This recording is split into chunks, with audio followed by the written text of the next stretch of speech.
Ministerstvo zahraničných vecí Ukrajiny si vo štvrtok predvolalo dezignovaného slovenského veľvyslanca v Kyjeve Pavla Výzdala.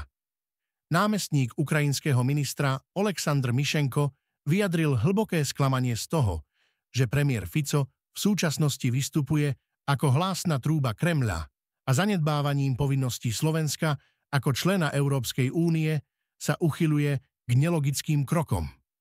Podľa Mišenka je takéto konanie slovenských predstaviteľov neprijateľné. Vážne škodí tradične dobrým ukrajinsko-slovenským vzťahom a podkopáva jednotu Európskej únie a euroatlantického spoločenstva. Snahy Slovenska o obnovenie dodávok ruského plynu Ukrajina označila ako snahy o zachovanie závislosti od ruských energetických dodávok. Takýto prístup Kyjev považuje za neprijateľný, keďže Európska únia a jej partneri sa usilujú zbaviť závislosti na ruských energiách a diverzifikovať energetické zdroje.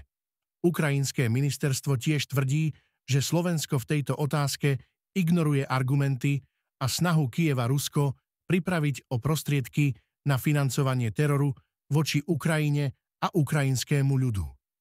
Oficiálne vyzývame Bratislavu, aby zastavila túto politiku a vrátila sa ku konštruktívnemu dialógu a rozvoju dobrých susedských vzťahov medzi našimi krajinami a národmi, vyhlásil ukrajinský rezort. Zároveň vyjadril hlbokú vďaku slovenskému ľudu za všetku pomoc a podporu od začiatku ruskej invázie na Ukrajinu. V stredu si slovenský rezort zahraničných vecí predvolal veľvyslanca Ukrajiny v Bratislave Miroslava Kastrana a tlmočil mu ostrý protest voči nedávnym výrokom Ukrajiny, ktoré slovenská diplomacia považuje za zasahovanie do vnútorných záležitostí Slovenska. Premiér Robert Fico sa v uplynulom období dostal do konfliktu s ukrajinským prezidentom Volodymyrom Zelenským, najmä pre rozhodnutie nepredĺžiť tranzit ruského plynu cez Ukrajinu. Zelenský v januári viackrát voči Ficovi vystúpil kriticky.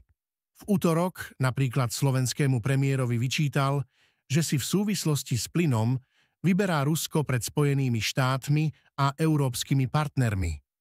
Fico predtým obvinil Ukrajinu z participácie na nedávnych protivládnych protestoch.